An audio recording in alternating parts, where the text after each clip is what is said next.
존경하는 국민 여러분, 우원식 국회의장님과 선배 동료 의원 여러분, 강릉 출신의 권성동 국회의원입니다. 저는 오늘 참담한 심정으로 이 자리에 섰습니다.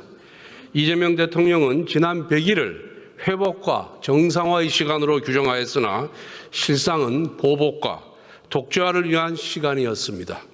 취임 100일을 맞이한 대통령이 국민을 위한 정치가 아니라 정적을 희생물로 삼는 것에 몰두하는 현실이 너무나 안타깝습니다. 그러나 특검이 저에 대해 제기한 주장은 모두 거짓입니다. 공여자가 1억 원을 전달했다는 그날은 제가 공여자와 처음으로 독대한 자리였습니다. 상식적으로 생각해 보십시오. 어느 누가 처음으로 독대한 자리에서 불법적인 정치자금을 주고받을 수가 있겠습니까? 저는 검사를 20년 했고 정치는 16년 했습니다. 문제가 될 수 있는 돈을 받을 만큼 어리석지 않습니다. 지금 특검이 손에 쥔 것은 공여자의 허위 진술뿐입니다. 그래서 특검은 인민재판을 위한 여론전에 나섰던 것입니다. 피의 사실을 위법적으로 공표하고 가짜 뉴스를 무차별적으로 확산시켜 망신 주기와 낙인 찍기에 매진했습니다. 저는 13시간 동안 조사를 받았습니다. 진실을 밝히기 위해 대질신문도 요청했습니다. 그러나 특검은 이를 거부하고 조서의 잉크가 마르기도 전에 구속영장을 청구했습니다. 그 이유가 무엇이겠습니까? 이미 유죄로 결론을 내려놓았기 때문입니다. 전형적인 정치 공작이자 정치 수사입니다. 저는 지난 문재인 정부에서도 지금과 똑같은 고초를 겪었습니다. 하지만 구속영장 기각에 이어 1, 2, 3심 대법원까지 모두 무죄를 선고받았습니다. 모래성처럼 부실한 특검의 수사는 다시 한번 진실의 파도 앞에서 휩쓸려 갈 것입니다. 하지만 왜 민주당 정권의 수사기관들은 불법적이고 허술한 수사를 반복하는지 지적하지 아니할 수가 없습니다. 답은 명확합니다. 그것이 바로 민주당에서 출시하는 길이기 때문입니다.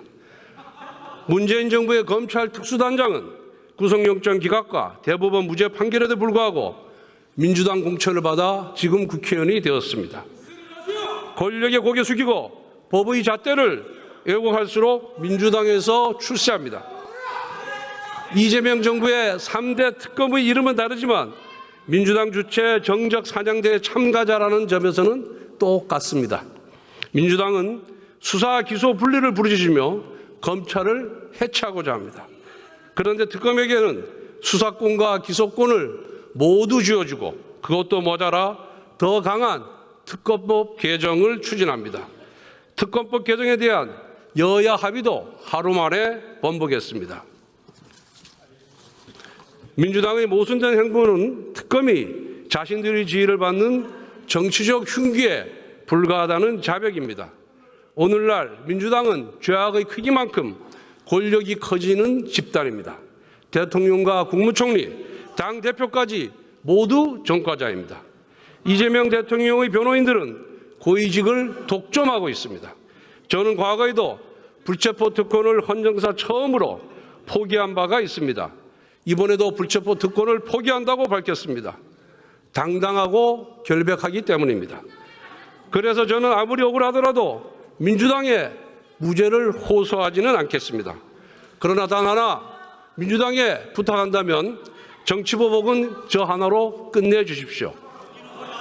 사랑하는 국민의 의원 여러분, 오늘 저는 106명의 동지들에게 호소하고자 합니다. 한 분도 빠짐없이 저에 대한 체포동의안에 찬성해 주십시오. 우리는 국민 앞에서 불체포 특권을 포기하겠다고 약속했습니다. 그 약속을 지켜야 합니다. 우리는 민주당과 달라야 합니다. 선거 때는 불체포 특권을 포기하겠다고 공약해놓고 선거가 끝나자마자 불체포 특권 뒤로 숨어버린 이재명의 민주당과는 달라야 합니다. 국민의힘의 체포동의안 찬성표는 저를 버리는 것이 아니라 국민과 약속을 지키는 것입니다. 지금 여러분은 동료 권성동이 아니라 우리 당을 먼저 생각해야 합니다.